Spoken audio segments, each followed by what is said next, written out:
Hi, friends. It's your host, Meg. And Amanda. Welcome to Wake Up and Listen, the podcast where two friends get real about purpose, intuition, and laughing through the chaos. If you're into personal growth with a side of giggles and maybe an existential breakthrough or two, you're in the right place. Let's get into it. It's time to Wake up and listen. Hi, friends. It's your host, Meg. Welcome to the Wake Up and Listen channel, where we hope to inspire you to wake up to your mind and listen to your body. Today, I am here to share how I have learned to navigate change and transition like a boss. My most recent experience that I feel like has solidified so much confidence with my ability to navigate change is my career transition. I made this transition about 8 months ago, and I essentially went from being a full-time entrepreneur and a stay-at-home mom to a 9 to 5, and our baby's now in daycare 3 days a week. So pretty pivotal transition, very emotional, and it has not been easy. And I feel like even 8 months in, I am still in survival mode. So know if you are going through a tough transition right now, I see you, I feel you, and I'm so proud of you for tackling another day. The ugly truth about this transition was that it was exactly the change that I did not want to make, yet it was everything my family needed, and even though I couldn't admit it at the time, it was a shift that I also needed. I needed a fresh start with something that would just challenge my brain to another level and bring stability into our life, especially financially. And this pivot has allowed me to discover skills and parts of myself that I had lost along the way. And it was also just this beautiful invitation to witness all of the skills and knowledge I had gained while navigating that full-time entrepreneurship and some pretty gnarly life lessons. I now feel like this powerhouse of a human that can handle practically anything that life throws my way. And you deserve to feel this way too, because we are all deserving of a mental backbone that allows us to walk through life with confidence and grace. So when I was faced with this raw reality of leaving a place I loved to my core, I built it up from the ground up with my bestie for 4 years. I knew it was going to suck ass. However, everything in me was telling me it was the right choice. Every moment is a choice, and you have to ask yourself, are the choices you're making aligned with what you want? It's really just that simple. Although it may not be simple to navigate the choice and the change, the step that you need to take is simply asking yourself that question. And what I've learned is that it's all about learning to be your own built-in bestie. And as crazy as that sounds, the power of just talking it out with yourself, maybe having a chat with yourself over a glass of wine or something, is so powerful. So if you want to start somewhere, start there. How can you be your own built-in bestie? Make time to just be with yourself. Silent car rides have been my jam recently. It's so quiet and yet so loud all at the same time. I live in Rhode Island. Shout out to our fellow Rhode Islanders, smallest state in the country. And our roads are quite overstimulating and mentally exhausting between the drivers, and there's just the lines on the road are everywhere and no one knows where the frick they're supposed to go. And I don't know if you guys know this, but if you haven't realized yet that if you're going 85 instead of 75, which I feel like is a pretty safe average for most highways, you're really only getting to your destination about 2 minutes faster. So if we could all just agree to fucking slow down a bit, I feel like life would be a lot safer and less stressful on the roads. Especially my husband's got me into watching these videos. There are these quite talented people who can impressively drive in and out of traffic without hitting anything. They make mistakes. They do showcase that. However, if we could just take that driving off the streets and maybe put it onto a racetrack, do something that rewards the gifts that you have been given in this lifetime, that would be much appreciated. I think you all driving super fast on the road, weaving in and out of public people's cars, are quite talented, but we need to just place that talent not on the public highway. Thank you so much. Every moment is a choice. Make a smart choice and do something, again, that rewards the gifts that you've been giving in this lifetime instead of just doing it for fun and getting really no reward for it outside of views online. All right, end mini rant there. And so when you are faced with a change or a life circumstance that flips your world upside down, that's when I've learned you just have to trust and see what happens. We are so resilient. Have you ever heard of some of the crazy shit some people have been through? I mean, definitely share in the comments if you feel open to it, something that you have overcome that you feel like was just such a pivotal point in your life. I would love to hear from you.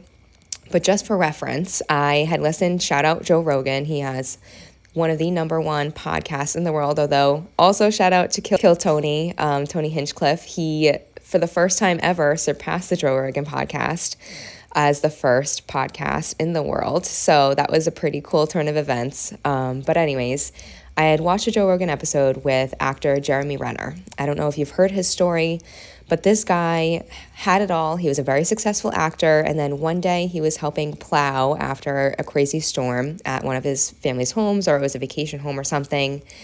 And this guy was literally run over by his 14,000-pound snowplow.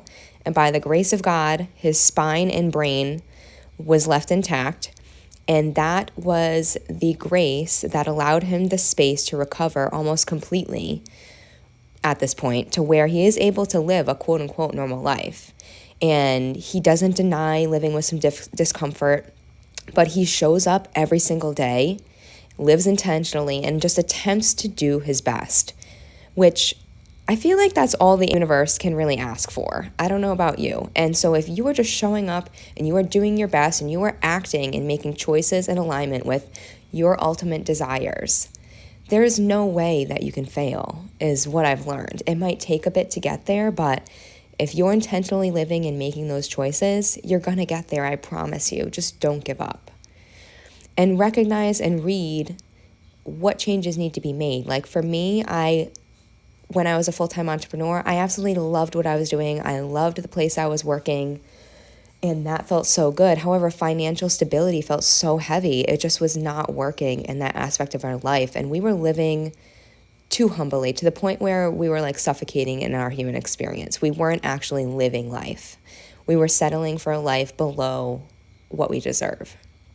And life's going to throw you those curveballs. It's all about how you choose to show up and be present for what you need, physically and mentally. You have to be honest with yourself and figure out what you want. Do you even know what you want? That's also a great place to start. Then just follow the clues by looking at and talking to the people who have what you want.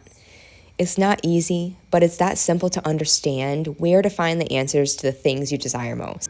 And this is exactly what I've been doing to navigate this life that is straight up unrecognizable at this point in the best and the worst ways. We are becoming financially abundant and more grounded every day, while at the same time our toddler is going through it right now with daycare transitions and some pretty big ass emotions. I'm feeling an inner peace and safeness within myself again that I haven't had for quite some time. And most days I am overstimulated AF. So what now? Now that I have this blueprint for success, no matter what life throws my way, what do I do to remain grounded in this mindset? And this is something I was really looking forward to sharing with you guys today. Gratitude. Gratitude is something that for years has brought so much peace, comfort, and presentness to my human experience. And I had lost my regular journaling practice through my transition to motherhood. I could not find the time for it or prioritize it in my mind. And actually podcasting has been quite a beautiful second option to just like talking through emotions and lessons learned. But gratitude was something I knew I needed more of in my life. And I was just trying to find ways and pinpoint a way to get regrounded into that space.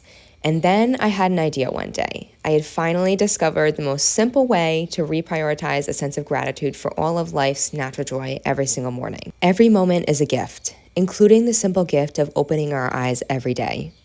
My father-in-law had passed unexpectedly in his sleep, and that seemed so peaceful. While at the same time, it is also a huge eye-opener that when we close our eyes to rest our bodies for the day, waking up is not a guarantee. So I thought that this is a place to start. Get grounded in being grateful for simply having the ability to live another day. So here's what I'm doing. I started setting 2 alarms, not because I wanted to snooze once. It was because I needed to find space to be grateful when life was feeling heavy. So every morning I have my first alarm go off, and then I have another alarm go off about 5 minutes after that. And when my first alarm goes off, I don't know what position I'm in, obviously, when I wake up. So wherever I'm at, I end up laying flat on my back. And I place a hand on my chest and place a hand on my stomach. And I practice some deep breathing just to kind of get centered.